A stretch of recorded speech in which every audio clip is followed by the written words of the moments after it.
মাহবুবুল হক তিনিও 97 এবং 98 সালে মাদ্রাসার সামনে বিরাট মাহফিল হয়েছিল, সেই মাহফিলে উনি এসেছিলেন। বিপ্লবকে স্মরণ করছি, শহীদ বিপ্লব, আল্লাহ পাক তাকে জান্নাত দান করুন, আল্লাহুম্মা আমিন। আমরা অবিলম্বে ফয়সাল এবং বিপ্লবের হত্যাকারীদের দৃষ্টান্তমূলক শাস্তি চাই। অবিলম্বে ফ্যাসিস্টদের সকল দোষরদেরকে গ্রেফতার করে ফাঁসির আওতায় আনতে হবে। আল্লামা দেলোয়ার হোসেন সাঈদী সাহেব প্রধান ষড়যন্ত্র করেছে, তাদের ফাঁসির কাছ থেকে তুলতে হবে। আর বাংলার জমিনে আওয়ামী লীগের ফ্যাসিস্টদের জায়গা হবে না, হবে না। দাউদ চালিয়েছ, হাজার হাজার মানুষকে হত্যা করেছ, হাজার হাজার মানুষকে শহীদ করেছ, লক্ষ লক্ষ আলেমদেরকে তোমরা মামলা দিয়ে জেলে ঢুকিয়েছ। বাংলার জমিনে তোমাদের ঠাঁই হবে না, ঠাঁই হবে না ইনশাআল্লাহ। সেজন্য আমাদের ঐক্যবদ্ধ থাকতে হবে। দাউদি জনগণ কোরআনের পক্ষে মুসলমানদের সকল ঐক্যবদ্ধ হন, আমি উদাত্ত আহ্বান জানাচ্ছি। গাজা থেকে একজন অত্যন্ত গুরুত্বপূর্ণ ইসলামের স্কলার এসেছেন, তারপরে মিশর থেকে এসেছেন, আপনাদের কোরআন তেলাওয়াত করে শোনাবেন। সবচেয়ে বড় আকর্ষণ আর একটা অন্যতম আকর্ষণ হচ্ছে বাংলাদেশের অত্যন্ত সুপরিচিত আলেম দ্বীন, যিনি সুললিত কণ্ঠে ওয়াজ করেন, জনাব হযরত মাওলানা খন্দকার মাহবুবুল হক সাহেব। তিনি আপনাদেরকে প্রাণ খুলেও তিনি কোরআন এবং সুন্নাতের কথা বলবেন। তবে এর আগে আমাদের সর্বজন শ্রদ্ধা এবং আজকের এই মাহফিলের প্রধান আকর্ষণ শহীদ আল্লামা দেলোয়ার হোসেন সাঈদী সাহেবের সুযোগ্য সন্তান জনাব শামীম সাঈদী।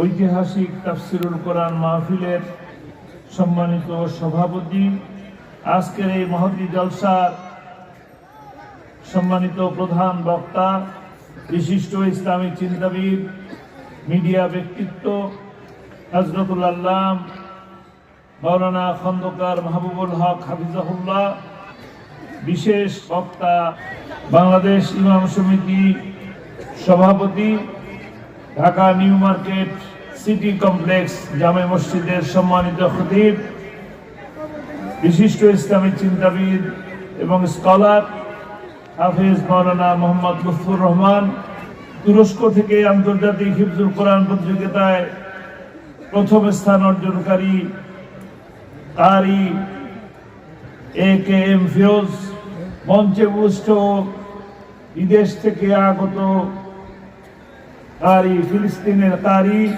এবং মিশর থেকে আগত আন্তর্জাতিক খ্যাতিসম্পন্ন কারি, মঞ্চে উপস্থিত নেতৃবৃন্দ, উলামায়ে কেরাম, সেই সাথে ধন্যবাদ জানাই যারা এত সুন্দর আয়োজন করলেন।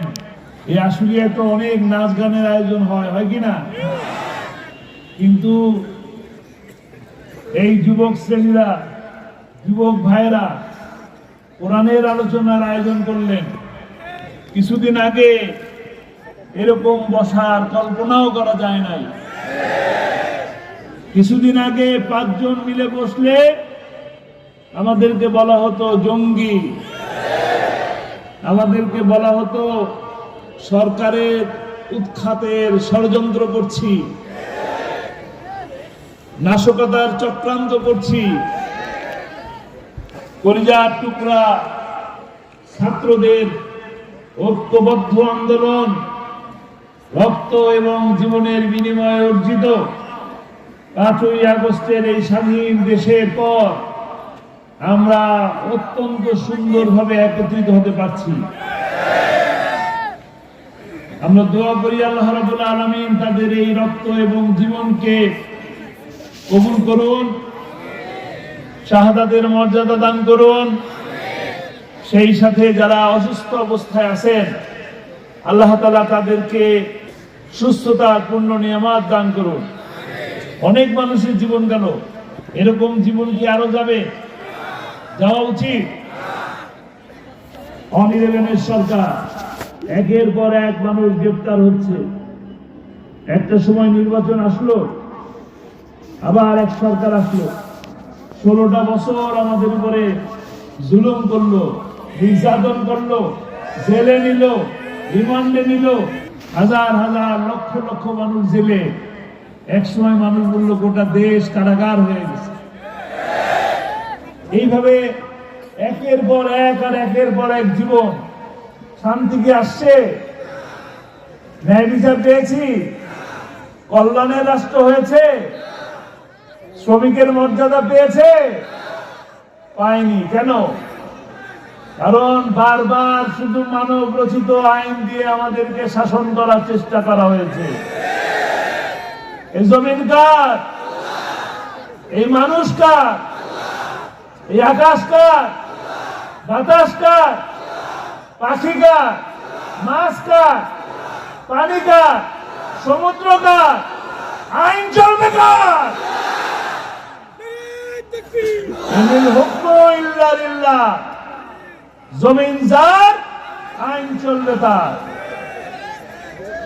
যেহেতু বারবার ক্ষমতার পট পরিবর্তন হয়, মানুষের শান্তি আসে না।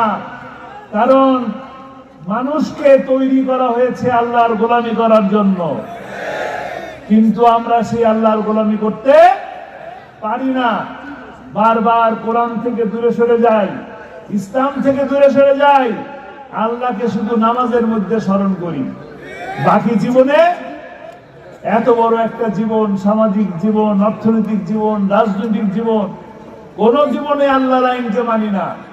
শুধু নামাজের জন্য আল্লাহর আইন, 5 ওয়াক্ত নামাজ পড়তে হবে, এতটুকুই কি জীবন?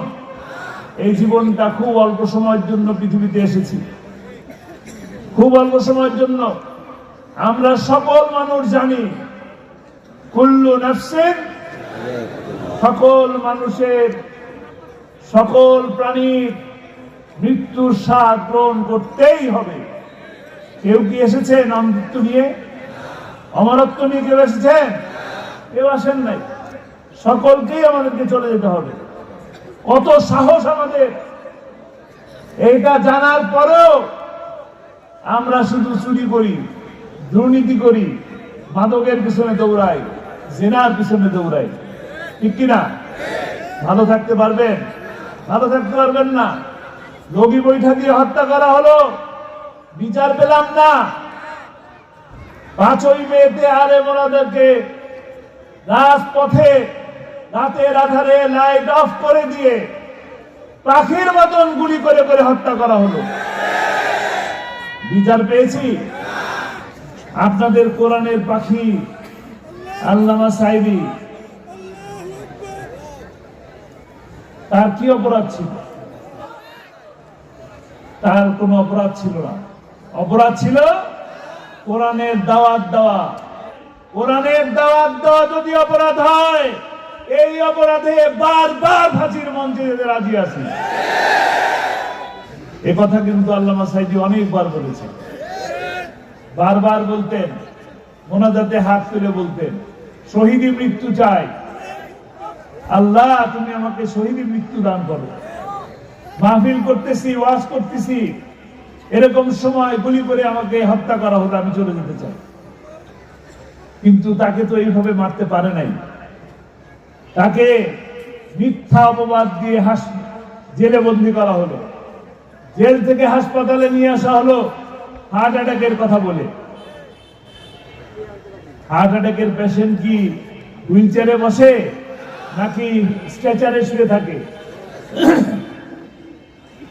হার্ট অ্যাটাকের পেশেন্ট কি এত সুন্দর করে সালাম দিতে পারে? হার্ট অ্যাটাকের পেশেন্ট কি এত সুন্দর করে হাসি দিতে পারে? পারে না। আমরা দেখলাম তিনি কত সুন্দর করে হাসি দিলেন, কত সুন্দর করে সালাম দিলেন। কেউ একজন জিজ্ঞেস করলেন, কেমন আছেন, কষ্ট হয়েছে কিনা? তিনি বললেন, না আলহামদুলিল্লাহ, আল্লাহ অনেক ভালো রেখেছেন। উনি সুন্দর হাসি দিয়ে চলে গেলেন ভিতরে। পরের দিন আবার আমরা ফেসবুকের মধ্যে দেখলাম তিনি হাসপাতালের বেডের মধ্যে বসে আছেন। সব সময় যেভাবে বসে থাকেন তেমনি ভাব গম্ভীর্য নিয়ে তিনি বসে আছেন। মাথায় টুপি, গায়ে পাঞ্জাবি, কালো রঙের পাঞ্জাবি, মনে আছে না? দেখেছেন না আপনারা? অসুস্থ মনে হয়েছে? অসুস্থ? কিন্তু বিকেল বেলা তো শুনলেন তিনি আর নাই। তাকে কি করা হয়েছিল? তাকে হত্যা করা হয়েছিল। আমরা সেই হত্যার প্রতিশোধ দেব। কারা কারা প্রতিশোধ দিতে চান?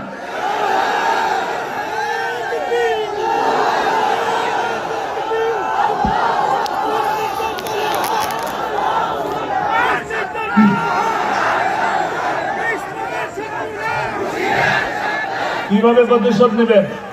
তিনি একটি স্বপ্ন দেখতেন, তার জীবনের শেষ স্বপ্ন, শ্রেষ্ঠ স্বপ্ন, একটি স্বপ্ন, রাজ প্রতিষ্ঠা হয়েছে, এই দৃশ্য দেখে যেন আমার মৃত্যু হয়। যতক্ষণ পর্যন্ত এই শরীরে এক ফোঁটা রক্ত থাকবে, শেষ বিন্দু রক্ত পর্যন্ত আমরা কোরআনের শাসন প্রতিষ্ঠা করে ছাড়বো ইনশাআল্লাহ।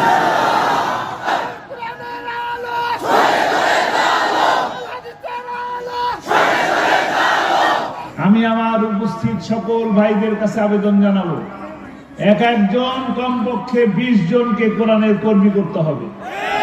রাজি আছি? আমরা যত ভাই আছি একই রকম ভাবে আমার বোনেরাও আছে। সকল বোনেরা কমপক্ষে এক একজন 10 জন করে টার্গেট নেবেন কোরআনের কর্মী করার জন্য। যদি আমরা এটা করতে দিন বেশি দূরে নয়, ইনশাআল্লাহ। আল্লাহ তাআলা আমাদেরকে তৌফিক দান করুন। কোরআনের পাখি চলে গেছেন, আল্লামা সাঈদী আর নাই, আছেন? আর একজন আল্লামা সাঈদী হোক, এটা চান? চান? শুনবো। বিশেষ করে আপনাদের এখানে প্রধান বক্তা আছেন আমার খুব অত্যন্ত প্রিয় ভাই হযরতুল আল্লাম মাওলানা খন্দকার মাহবুবুল হক হাফিজাহুল্লাহ। সেই 96 সাল থেকে তাকে চিনি। আপনাদের প্রিয় কোরআনের পাখি আল্লামা সাঈদী নির্বাচনে গান গাইতেন, সেই থেকে চিনি। কাজেই ওনার বক্তব্য সম্পূর্ণ শুনবেন, তারপরে যাবেন। রাজি আছেন? সবাই রাজি? এই আশুলিয়া সাভারের মানুষ বাড়িঘর ছেড়ে রাত 12টার পরেও এমন চমৎকার মাহফিলে আলোচনা শোনার জন্য আগ্রহ পেশ করে। এই জান্নাতি পরিবেশে যেই ব্যক্তি বসে থাকবে, আল্লাহর কাছে দোয়া করবে, আল্লাহ যেই দিন তুমি কিয়ামতের দিন তিলাওয়াত করবে আনার রহমান الرحمن علم القرآن خلق الإنسان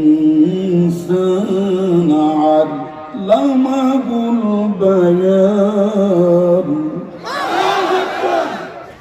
এইভাবে যখন আমার আল্লাহ তিলাওয়াত করবেন, ওই তিলাওয়াতের মজলিসে বসার জন্য আমরা সবাই রাজি আছি না নাই? দুইটা আমল দেব। এক নাম্বার হচ্ছে কোরআন শরীফ সহি করে পড়বেন, তেলাওয়াত করে। ওয়ারাতিলিল কুরআন তারতিলা। আর কথা আমি খন্দকার মাহবুবুলকের কথা নয়, ওই মিশর থেকে আগত মেহমানের কথা নয়, আমাদের ফিলিস্তিনের মেহমানের কথা নয়, হাফেজ মাওলানা লুৎফুর রহমান সাহেবের কথা নয়। কথা বলেছেন কে? জোরে বলেন। ওই আল্লাহ রাব্বুল আলামিনের কোরআন কি তেলাওয়াত করবেন, আর ইসলামিয়া হাফিজিয়া মাদ্রাসা এতিমখানা ছাত্র ভর্তি করবেন, টাকা দিবেন, পয়সা দিবেন। পাশাপাশি এই কোরআনুল কারীমের অর্থ বুঝবেন। আল্লাহর কোরআন 1400 বছর আগে যা বলেছে, আজকে বিজ্ঞান স্বীকার করেছে। এই দুনিয়ার মানুষের তৈরি করা মতামত গ্রন্থাদি কোনটা টিকসই নয়। আসমান এবং জমিনের চাইতে মহাসত্য কথা হচ্ছে আল্লাহ রাব্বুল আলামিনের কোরআন। সুতরাং ওয়ালা ইয়াতুনাকা বিমাসালিন ইল্লা জিনাকা বিল হক وأحسن تفسيرا। হাত জাগে বলুন সুবহানাল্লাহ। আল্লাহ রাব্বুল আলামিন বলেছেন, নবী গো ওরা আপনার নিকটে এমন কোন সমস্যা উত্থাপন করে না যার সঠিক সমাধান আর সুন্দর ব্যাখ্যা আমি আল্লাহ আপনাকে দান করে নাই। জেন্দাবেস্তা কলকি পুরাণ, মহাভারত, বেদ, বাইবেল, রামায়ণ, ত্রিপিটক, জাবুর বলুন, ইঞ্জিল বলুন, যত গ্রন্থ পৃথিবীতে আছে সবচেয়ে শ্রেষ্ঠ গ্রন্থের নাম, শ্রেষ্ঠ গ্রন্থের নাম, সেরা গ্রন্থের নাম আল কোরআনুল কারীম, আল কোরআনুল মাজিদ, আল কোরআনুল হাকিম। চিৎকার মেরে কোন মারহাবা। সম্মানিত আমার, কোরআনুল কারীমের ভিতরে যদি আপনি ঢুকেন, মনে রাখবেন এমন সব তথ্য বলা হবে যা বিজ্ঞানের এই যুগে পরীক্ষিত। একটা একটা করে আমি বলবো। ফজর নামাজের আগ পর্যন্ত নয়, সর্বোচ্চ 15 মিনিট যেমনে বসে আছেন এত নীরব নিস্তব্ধ পরিবেশে 15 মিনিট পর্যন্ত বসে আমার কথা শুনবেন, এমন আগ্রহ আপনাদের আছে না? না সম্মানিত উপস্থিতি, আমার মাহবুব বলে দিয়েছেন, ফামান তাবিআ হুদায়া ফালা খাউফুন আলাইহিম ওয়ালা হুম ইয়াহজানুন।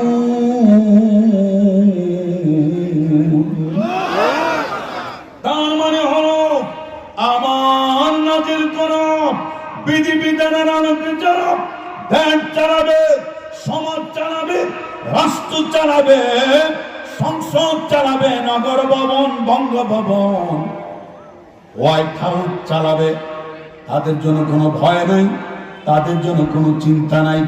তার মানে খাদ্য, বস্ত্র, বাসস্থান, শিক্ষা, চিকিৎসার কোনো চিন্তা যেমন মানুষের করা লাগবে না।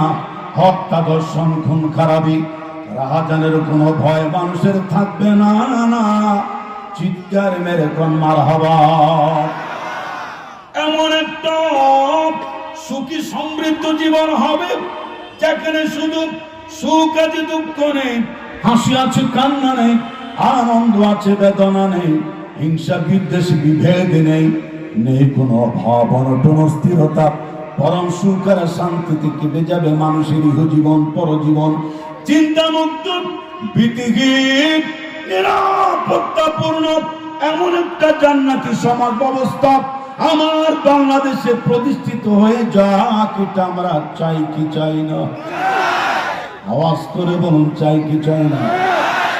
রাতের নিস্তব্ধতা কাটিয়ে আকাশের দিকে দুটো হাত তোলে আমাকে আজকে কণ্ঠ ভোটে ম্যান্ডেট দিয়ে জানাতে হবে, এই বাংলাদেশের মানুষের তৈরি করা শাসন ব্যবস্থার বিলুপ্তি সাধন করে নারী নেতৃত্বের অবসান ঘটিয়ে এবং এই বাংলাদেশের সকল নাস্তিক মুরতাদদের সেই ভিত তছনছ করে একটি ইসলামী শান্তিপূর্ণ সমাজ ব্যবস্থা আমার এই বাংলাদেশে আল্লাহর পক্ষ থেকে নাজিল করা কোরআনের আলোকে কায়েম হোক, এটা আমরা চাই কি চাই না?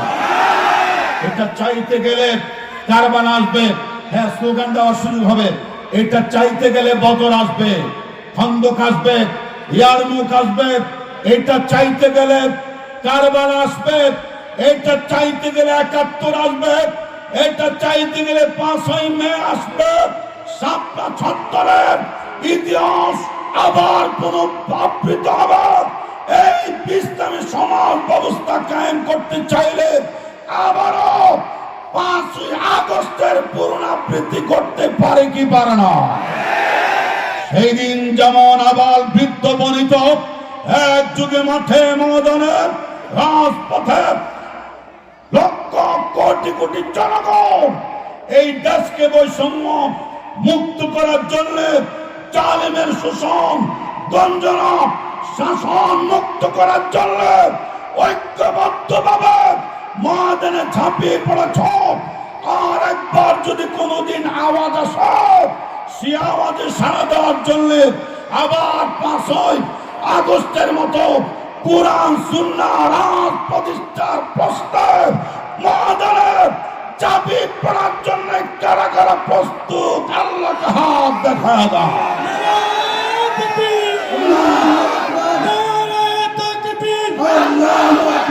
ইসলামের শত্রুরা, ইসলামের শত্রুরা, আল কোরআনের আলো, আল হাদিসের আলো,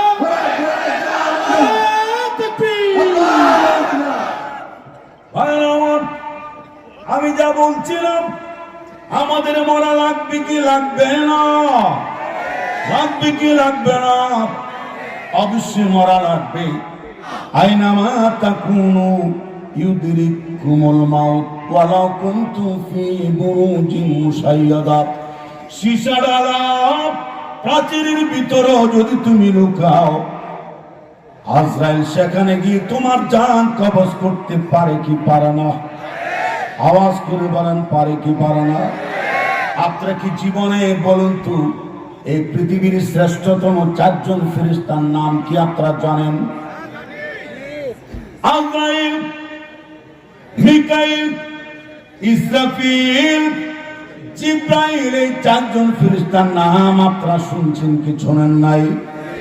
জানেন এই জিব্রাইল আলাইহিস সালাম কত বড়, কত বিশাল। একটি কথা আমি আপনাদেরকে বলি, আমার মাবুদ বলেন সপ্তাকাশ সপ্ত জমিনটা আমার হুকুম মানে ইদানি আকাশ রাজ্যে আমেরিকার নাসা একটা সাউন্ড রেকর্ড করেছেন।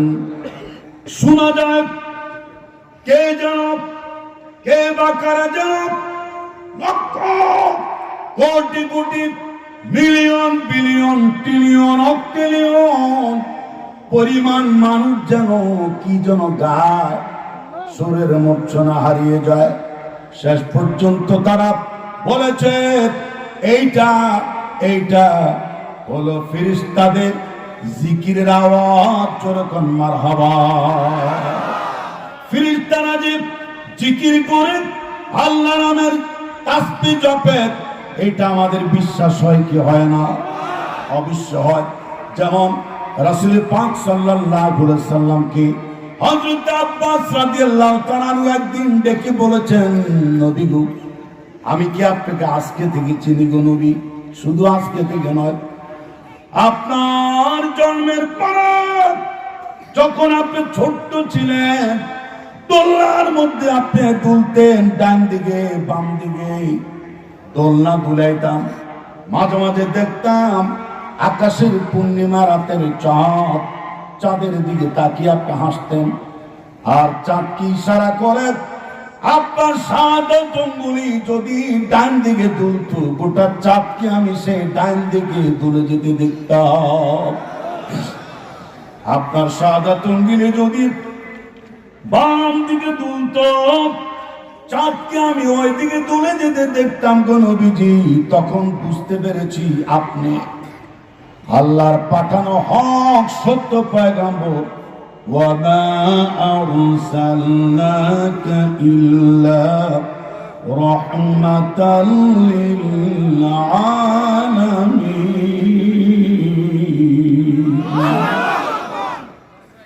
কোন বান্দা যদি কুরআনুল কারীমের আয়াত শুনে, বক্তব্য শুনে আশ্চর্যান্বিত মহব্বত ভালোবাসায় ভক্তি শ্রদ্ধায় একবার সুবহানাল্লাহ বলে, আকাশ এবং জমিনের সমস্ত ফাঁকা জায়গা আমার আল্লাহ সুবহানাল্লাহ বলনেওয়ালা বান্দার নামে সওয়াব দ্বারা পূর্ণ করে দেয়। সুবহানাল্লাহ। সুবহানাল্লাযী আসরা বিআবদিহি লাইলান মিনাল মাসজিদিল হারাম।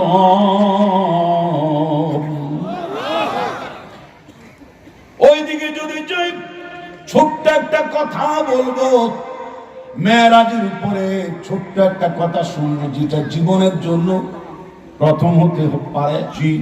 হযরত জিবরাইল ফেরেশতা, মিকাইল ফেরেশতা, ইসরাফিল ফেরেশতারা যে কত বড় রাসূল বলে দিয়েছেন। तमाम পৃথিবীর সমস্ত সাগর মহাসাগরের পানিগুলো যদি এক জায়গায় এনে হযরত জিবরাইল ফেরেশতার মাথার তালুর মধ্যে ঢেলে দেওয়া হয়, এক ফোঁটা পানিও মাটিতে পড়বে না, সমস্ত পানি হযরত জিবরাইল ফেরেশতার মাথার তালুর মধ্যে শুকিয়ে যাবে। জি, আরো জোরে। ভাইরা আমার, ওই জিবরাইল, ওই ইসরাফিল, ওই মিকাইল এরা কার নাম জপে, কার জিকির করে? أفغير دين الله يبغون। তো সাউন্ড বাড়াই দেন না আল্লাহ। أفغير دين الله يبغون وله أسلم من في السماوات والأرض طوعا وكرها وإليه يرجعون।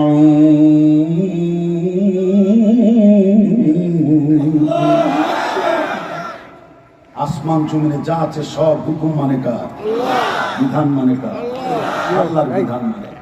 আমার নবী বলেন, হে আব্বাস চাচাজি, আমার হাতের ইশারায় আকাশের চাঁদ হেলে যেতে দুলে যেতে দেখেছেন গো নবীজি। ও আমার চাচাজি শোনেন, আপনি তো এটা দেখেছেন, আরো কি জানেন? আমার ঘুম আসতে যদি বিলম্ব হতো, দোলনার মধ্যে আমার যদি ঘুম না আসতো, আকাশের পূর্ণিমা রাতের চাঁদ এসে আমি নবীকে ঘুম পাড়াইয়ে যেত। আল্লাহু আকবার, ঘুম পাড়াইয়ে যেত। শুধু তাই না, এই চাঁদ তার দায়িত্ব পালন করে আসাজমের তলদেশে গিয়ে আল্লাহ দরবারে সেজদায় পড়ে যে তাসবিহ পড়তো, এই তাসবির আওয়াজ পর্যন্ত আমি নবী জমিন থেকে শুনতে পেতাম। ভাইরা আমার, তাহলে বুঝা গেল আসমান জমিনে সব কিছু জিকির করে কার? তাসবিহ জপের কার? ওয়ালাকিন লা তাফকাহুনা তাসবিহাহুম, তোমরা তাদের তাসবির খবর জানো না, জানে কে? আরো জোরে বলুন। এরপরও হযরত সুলাইমান আলাইহিস সালাম তাসবির খবর জেনেছেন। হযরত সুলাইমান পয়গম্বরকে আমার আল্লাহ এমন একটা তক্ত দান করেছেন, এই তক্তের মধ্যে এমন আসন সিট বরাদ্দ ছিল, একসাথে 6 লক্ষ যাত্রী চলাফেরা করতে পারত। মন খুলে বলুন সুবহানাল্লাহ। কত লক্ষ? 6 লক্ষ। এই আশ্চর্যান্বিত কথাটা শুনুন। তিনি একবার সাগর পাড়ে দিচ্ছেন, নিচ থেকে তাকিয়ে দেখলেন সাগরের উপরে একটা চরের মতো ভাসমান। চাইলেন মাছ দরিয়ার আমার এই তক্তে সুলাইমানি নিয়ে আমি একটু ল্যান্ড করব। করলো ঠিকই, কিন্তু এটা হেলে দোলে নড়ে চড়ে।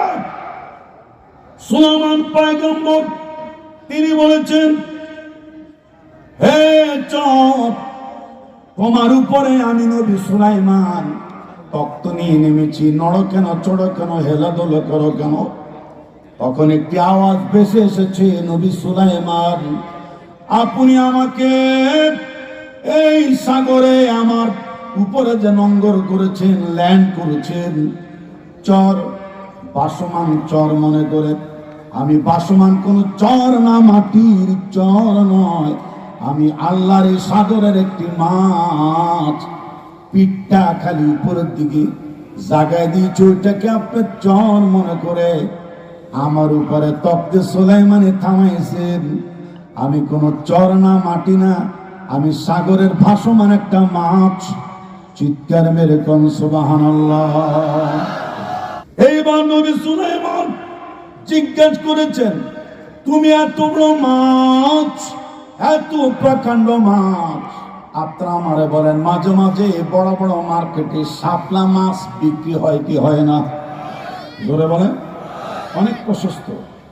পেট উঠাই দিলে পরে তিনি জিজ্ঞেস করলেন, এই সাগর পাড়ে দিতে আমাদের আর কতক্ষণ লাগবে? ওপারে যেতে চাই। ওই মাছ বলেছে আমি কেমনে জানি, কিভাবে জানবো, কিভাবে বলবো সাগর আপনি কেমনে, কত দূর পর্যন্ত আছে, কেন তুমি জানো না?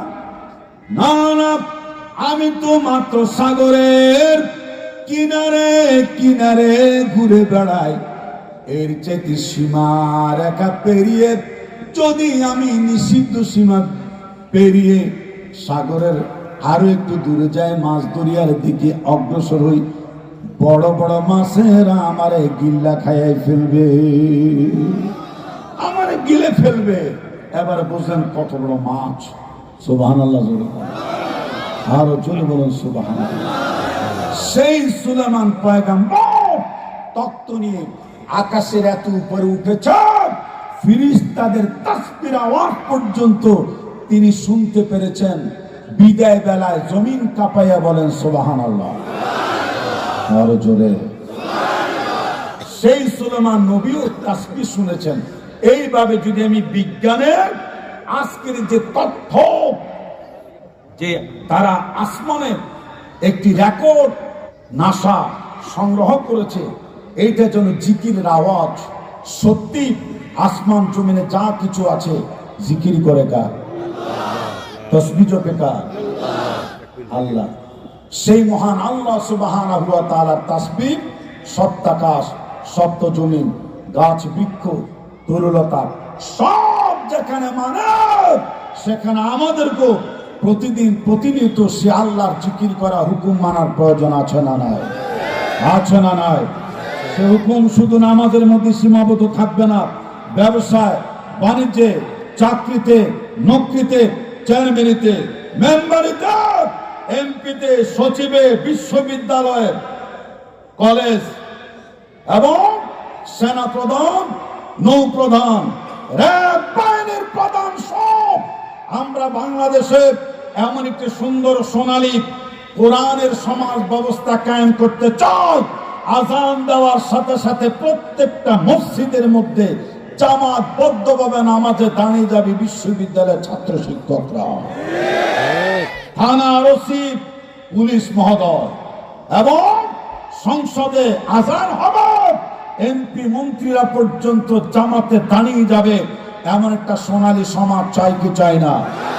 কোন ব্যাংক বিমায় ঘুষ থাকবে না, সুদ থাকবে না, ওজনে কম দেওয়া হবে না, খাদ্যে ভেজাল দেওয়া হবে না। এমন একটা জান্নাতি সমাজ চাই কি চাই না? আমি জিজ্ঞাসা করতে চাই আমাদের দেশে, বলুন তো খাদ্যে ভেজাল দেওয়ার বদভ্যাস আছে না নাই? এখন আর সুদ হবে না, ঘুষ হবে না, কোনো মাস্তানি হবে না, ব্যাংক বিভাগ সুদি কারবার বন্ধ হয়ে যাবে। আমার এই বাংলাদেশটা ইতিপূর্বে এত নিকৃষ্টতম দেশ ছিল যেখানে আল্লাহর সাথে অস্ত্র নিয়ে যুদ্ধ করার মতো অপরাধ, মাকে নাকা করার মতো অপরাধ, সুদের সাথে জড়িত ব্যক্তিদেরকে নোবেল পুরস্কার দিয়ে ওদেরকে সম্মানে বিভূষিত করেছ। আর পাশাপাশি ইসলামী ব্যাংকিং ব্যবস্থার মধ্য দিয়ে সুদবিহীন অর্থ ব্যবস্থা যারা চালু করেছে এদেরকে ধরে ধরে ফাঁসির কাস্টে ঝুলেছে। হযরত মাওলানা লুৎফুর রহমান সাহেবকে বলবো, আগামীতে আপনি এই মাহফিলটা 3 দিন করবেন, আর 2টা দিন খালি আমারে এশার নামাজের পরে প্যান্ডেলে বসাই দিবেন। আমি আল্লামা সাইদি সাহেবের স্টাইলে একটু কোরআনের তাফসীর শোনাবো। হ্যাঁ, আজকে তো রাত বেশি হলো।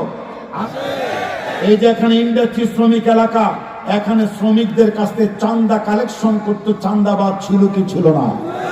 দোকান থেকে, তরকারি দোকান থেকে পর্যন্ত চান্দা কালেকশন করত, এরকম ছিল না?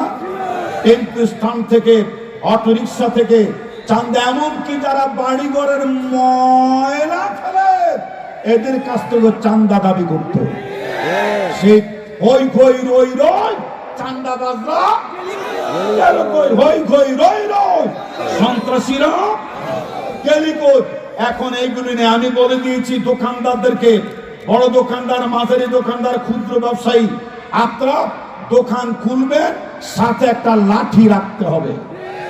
যেই ব্যক্তি চান্দার জন্য আসবে, প্রাইমারি স্কুলে লেখাপড়া না পড়লে, অপরাধ করলে যেরকম ছাত্রদের শিক্ষক কোয়াশ কোয়াশ করে ব্যত্রাঘাত করার এইভাবে চান্দাবাজদেরকে পিড়াইতে হবে।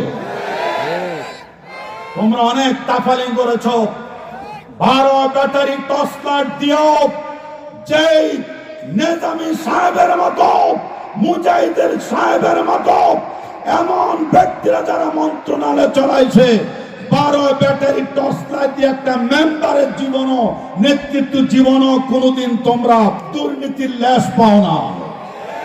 এদেরকে তোমরা ফাঁসির কাষ্ঠে ঝুলাইছ।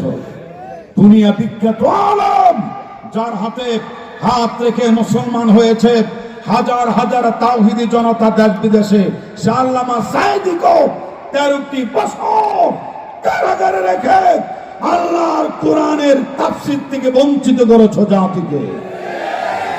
এখন অসুবিধা নেই, কয়জন ঠেকাবা? হাজার হাজার লাখ সাঈদী আজ ঘরে ঘরে জন্ম নিচ্ছে।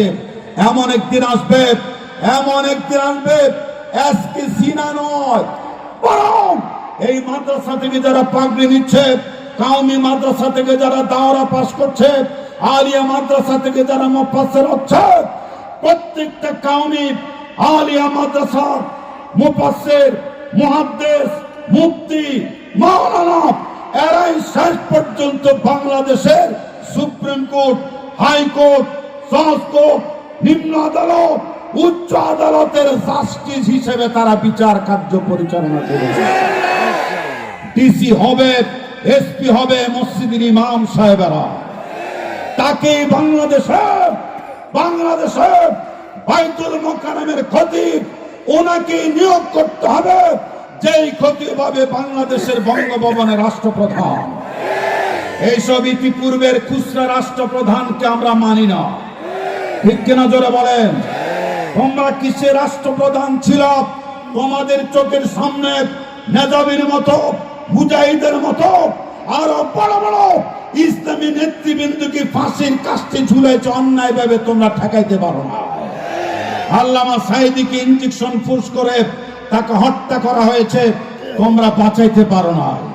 তোমরা কিসের রাষ্ট্রপ্রধান? ওই রাষ্ট্রপ্রধানে বাংলাদেশে হবে যে রাষ্ট্রপ্রধান যেমন বঙ্গভবনে ইমামতি করবে, শুক্রবারে বাইতুল মুকাররমের খুতবা প্রদান করবে। এমন সোনালী জীবন ফিরে আসুক, চাই কি চাই না?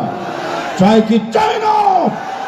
আল্লাহ কবুল করুক। জোরমানা আমিন, আরো জোরমানা আমিন, চিৎকার মেরে বলুন আমিন। হ্যাঁ, বসো। আমি সমগ্র ভারত জুড়ে যে সর্বোচ্চ সম্মাননা পেয়েছি গজলের উপর, আমার নিজে রচিত। আল্লামা সাঈদী সাহেবের মাহফিলে যতই তাফসীর করতাম, আমার পরে তিনি এসে আমার জিজ্ঞেস করছে, খন্দকার মাহবুবুল হকের ওয়াজ তাফসীর শুনেছেন, তার কি গজল শুনছেন? জনগণে কই না হুজুর, জানি না তো, শুনি নাই তো। তখন তিনি আমাকে মাইকে দাঁড়া করাইয়া আমার রচিত গজল শুনাইতেন। নেতৃবৃন্দ বলতে, এত সুন্দর গজল কে লিখেছে?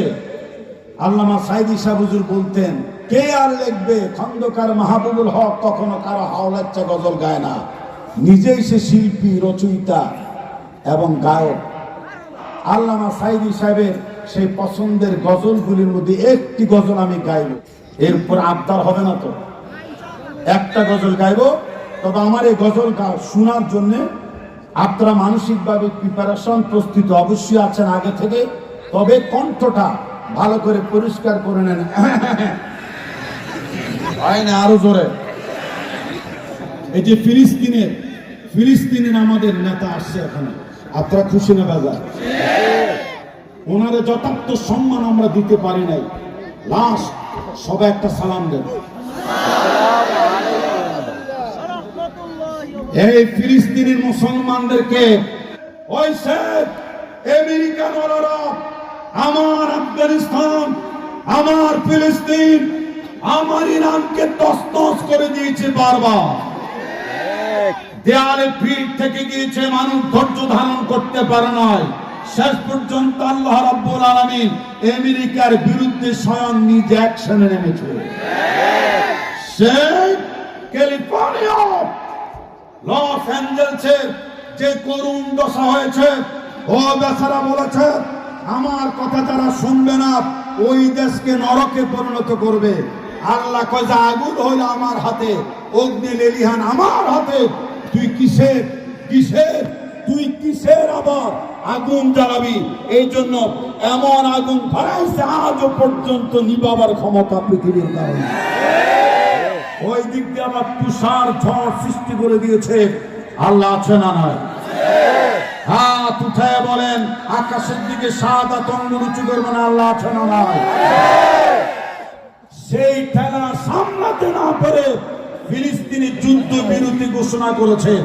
আমরা ফিলিস্তিনি শুধু যুদ্ধ বিরতি ঘোষণা করতে চাই না, বরং গোটা গোটা ইসরায়েল সব ফিলিস্তিনের ভূখণ্ড আগে আমাদের ছিল, আমাদের আছে, আবারও আমাদেরকে দিয়ে দিতে হবে। যারা তার বিরোধিতা করা হবে ফিলিস্তিনের বিরুদ্ধে, আবারও যদি অন্য কোন রাষ্ট্র চোখ উঁচু করে আঙ্গুল উঁচু করে করে আল্লাহর পক্ষ থেকে সেই দেশ চালিয়ে পুড়িয়ে ছাই ছাই করে দাও। ফিলিস্তিনের পক্ষে যদি আমাদের জাহাজে নামতে হয়, আন্তর্জাতিক যুদ্ধের ময়দানে ঝাঁপায়ে পড়তে হয়, তাও আমরা পড়ব।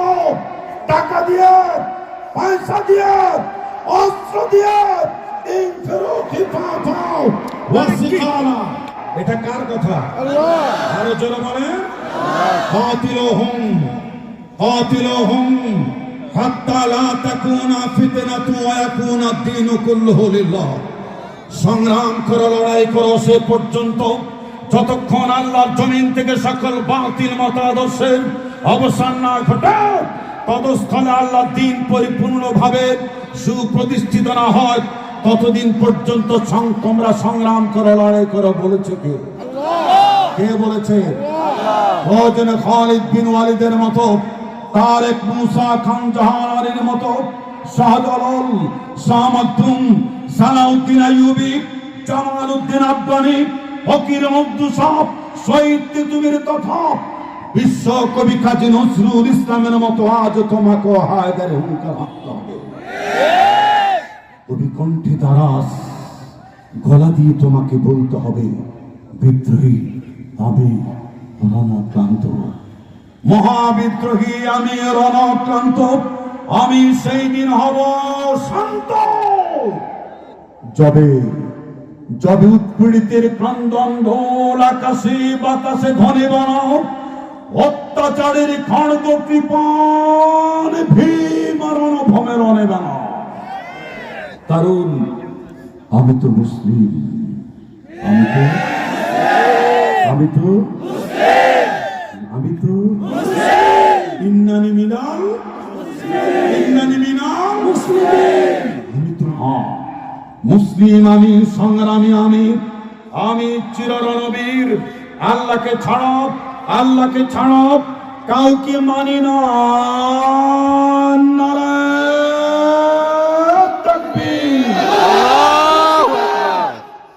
হায়দারে হুঙ্কার দিয়ে ফিলিস্তিন অভিমুখে প্রয়োজনে জাহাদ করতে রাজি। ফিলিস্তিন অভিমুখে প্রয়োজনে আমরা একজন খালিদ বিন ওয়ালিদের মতো মুজাহিদের ভূমিকায় ঝাঁপিয়ে পড়ব, তারিক বিন জিয়াদের মতো ঝাঁপিয়ে পড়ব। ওয়ালা তাহিনু ওয়ালা তাহজানু ওয়া আনতুমুল আ'লাউনা ইন কুনতুম মুমিনিন। আমরা যদি মুমিন হতে পারি আর ফিলিস্তিনের সপক্ষে যদি আমরা যুদ্ধে লড়াই, আর আল্লাহ তো অবশ্যই আমাদেরকে প্রশ্ন করেছে, জিজ্ঞাসা করেছে। তিনি বলেছেন, ওয়ামা আলাকুম লা তুকাতিলুনা ফি সাবিলিল্লাহ ওয়াল মুস্তাদাফিনা মিনার রিজালি ওয়ান নিসাই ওয়াল বিলদান। কি হয়েছে তোমাদের? কেন তোমরা সংগ্রাম করছো না আল্লাহর রাহে? সেসব দুর্বল অসহায় নারী পুরুষ শিশুদের মুক্তির জন্য, যারা গগন বেগের চিৎকার মেরে বলছে, হে আমাদের রব, হে আমাদের পালনকর্তা, তোমার পক্ষ থেকে আমাদের জন্য প্রেরণ করে একজন বিশ্বস্ত অভিভাবক, একজন সাহায্যকারী। সে আল্লাহর ডাকে সাড়া দিয়ে এই বাংলাদেশে 5ই আগস্টের মতো যেইভাবে স্বতঃস্ফূর্তভাবে নারী পুরুষ আবার বৃদ্ধ বনিতা ময়দানে ঝাঁপিয়ে পড়েছি। পরে ঢাকা যাত্রাবাড়ির চৌরাস্তায় আমার লুৎফুর রহমান ভাই জানে কিনা জানি না, আমার ছেলে হাফেজ মুআজ বিন মাহবুব তামুল মিল্লাতে ফাজিলে পড়ে সে হাফেজে কোরআন।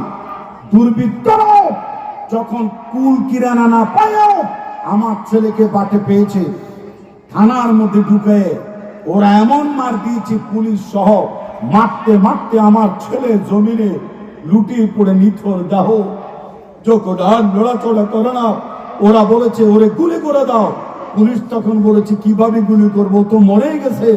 এই কথাটা আমার ছেলেটা একটু কানে হালকা পাতলা শুনেছিল। যখন ওরা অন্য অ্যাকশনে চলে গেছে, আরেক পুলিশের সহযোগিতায় সে থানার বাহিরে আসার পরে আমাদেরকে ফোন দেয়। ঢাকা মেডিকেলে সিরিয়াল দিয়ে রক্তের উপরে দাঁড়িয়ে তার চিকিৎসা করতে গিয়ে দেখা গেছে তার মাথার মধ্যে 21টা শিলাই লেগেছে। 21টা শিলাই লেগেছে আমার ছেলের মাথায়। আমি আজকে দুই ফজর পর্যন্ত কথা বলি, আপনারা বাধ্য আমার কথা শোনার জন্য, কারণ এই দেশকে এই পরিবেশে আনার জন্য আমার ছেলে রক্ত গেছে কি যায় না? হাজার হাজার ছাত্র জনতা রক্ত গেছে। পানি লাগবে নাকি? পানি মুগ্ধে রক্ত গেছে। আবু সাইদের মতো ওই উত্তরবঙ্গের মন্দা পীড়িত একটা গ্রাম্য কৃষকের ছেলে রক্ত গেছে, ঠিক কিনা জোরে বলেন? এই রক্ত বৃথা যেতে পারে না। অ্যাকশন অ্যাকশন, আল্লাহর অ্যাকশন, ডাইরেক্ট অ্যাকশন। যেভাবে 5ই আগস্টে তোমরা নেমেছ, এইভাবে প্রয়োজনে ফিলিস্তিনকে উদ্ধার করার জন্য ওই অভিমুখে লং মার্চ হবে, লং মার্চ হবে, লং মার্চ হবে, ঠিক কিনা জানতে চাই? আল্লাহ কবুল করুক। জোরে আরো জোরে আমিন। আসুন সেই আপনাদের সকলকে নিয়ে আমার দুনিয়া বিখ্যাত ভাইরাল গজলের মধ্যে সেই গজলটা গাইতেছি। গলা আবার খ্যাক্কুর দেন। আল্লাহ আল্লাহ বলতে বলতে মরণ যেন হয় আমাদের। আল্লাহ আল্লাহ বলতে বলতে মরণ যেন হয়। মরণ কালে জবান যেন কালে মানুষই হয়। মরণ কালে জবান যেন কালে মানুষই হয়। আল্লাহ আল্লাহ বলতে বলতে মরণ যেন হয় আমাদের। আল্লাহ আল্লাহ বলতে বলতে মরণ যেন। কবর হলো এমন বাড়ি, যেই বাড়ির নাই ঠিকানা, এমন অন্ধকার ঘর, যেই ঘরের নাই বিছানা, যেই ঘরের নাই বিছানা। কবরে বিছানা আছে?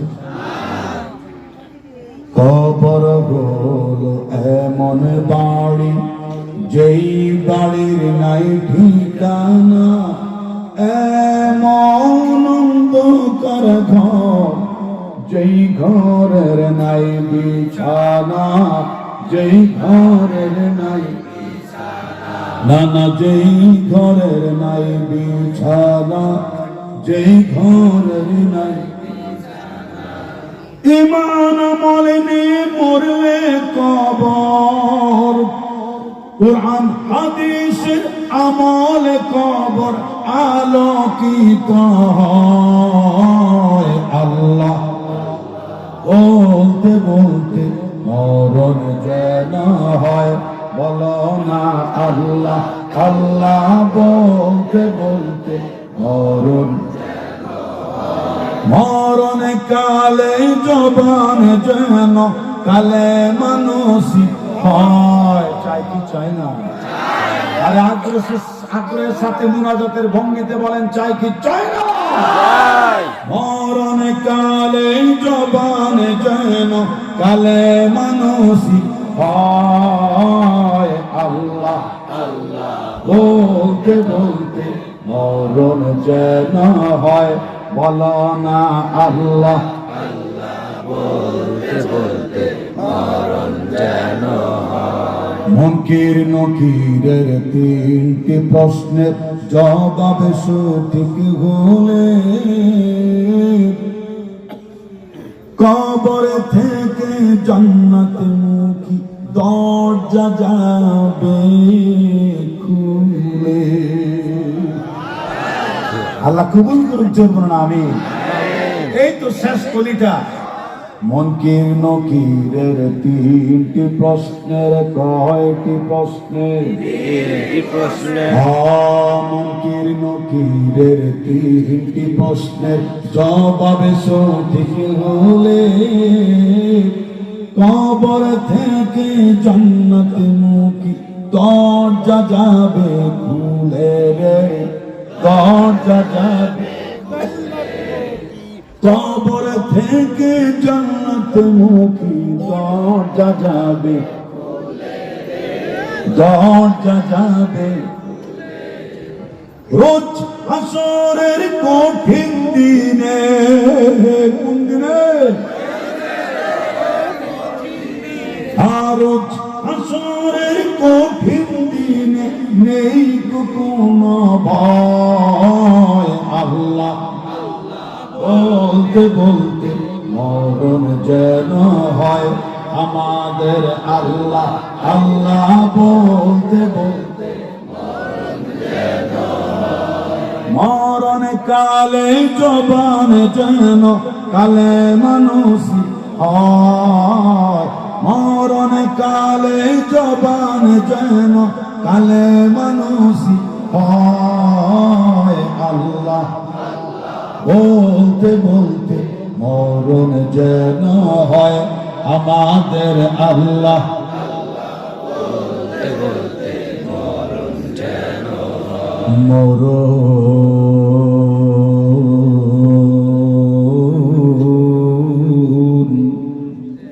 যেন